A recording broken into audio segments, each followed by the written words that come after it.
Imagine employing cats on the battlefield.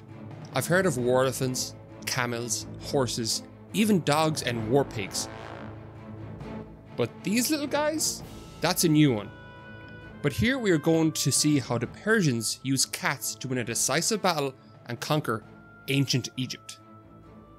By the mid-6th century BC, Persia under Cyrus the Great had grown into a formidable empire, conquering vast swaths of territory stretching from the Indus Valley to the Mediterranean.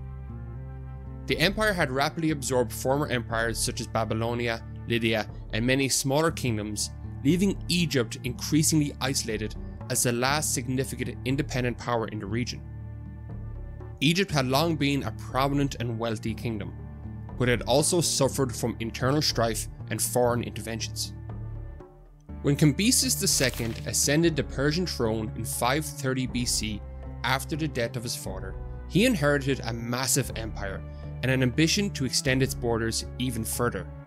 Egypt, rich in resources and at a strategic location, was a natural target. His opportunity came when he was insulted by the Egyptian pharaoh Amasis II. Cambyses wanted the Egyptian pharaoh to show his supplication by asking to wed the daughter of Amasis. Amasis was reluctant to send his beloved daughter, yet fearful of offending Persia, he devised a deception. He sent Nitidis, daughter of the ex-pharaoh whom he had overthrown, and disguised her as his own daughter. Arriving in Persia, Nitidis revealed this deceit, enraging Cambyses. Determined to avenge the insult, Cambyses prepared to invade Egypt. At this critical juncture, Phanes of Halicarnassus arrived, bolstering Cambyses' resolve for full conquest. Phanes of Halicarnassus, a Greek mercenary general, had previously been in Egypt's service, but after falling out of favour with Amasis, he defected to Persia. He was able to provide Cambyses with critical intelligence about Egypt's defensive strategies and army deployments.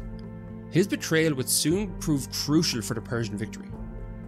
In Egypt, Amasis had passed away, and Pharaoh Psamtik III had only recently come to power, and his inexperience as a ruler was a significant weakness.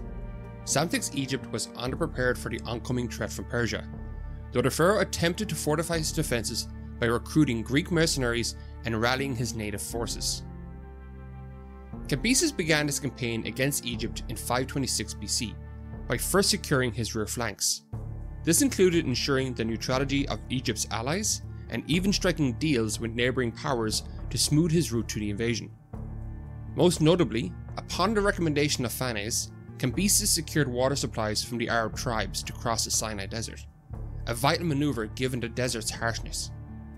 In 525 BC, Cambyses launched his invasion across the Sinai Desert. After months of preparation and diplomatic manoeuvring, his forces reached the Egyptian city of Pelusium, situated at the northeast edge of the Nile Delta. Pelusium was a fortified city and required as a key to Egypt. It was a gateway to the Nile and a crucial strategic point. If Cambyses could capture Pelusium, he could force his way into the heartland of Egypt. The Battle of Pelusium itself stands out in history, not only for its scale and decisiveness, but also for Cambyses' unorthodox strategy. Cambyses is said to have employed psychological warfare, exploiting the Egyptians' religious reverence for animals. Cats in particular were revered as sacred animals, closely associated with the goddess Bastet, the deity of home, fertility, and protection. Egyptians believed cats possessed protective qualities, guarding households from evil spirits and pests. Killing a cat, even accidentally, was punishable by death. Cats were often depicted in art and mummified alongside their owners as beloved companions. Their grace and mysterious nature made them symbols of divine power, and they were worshipped in temples, with offerings made in their honour to ensure harmony and safety for families and communities.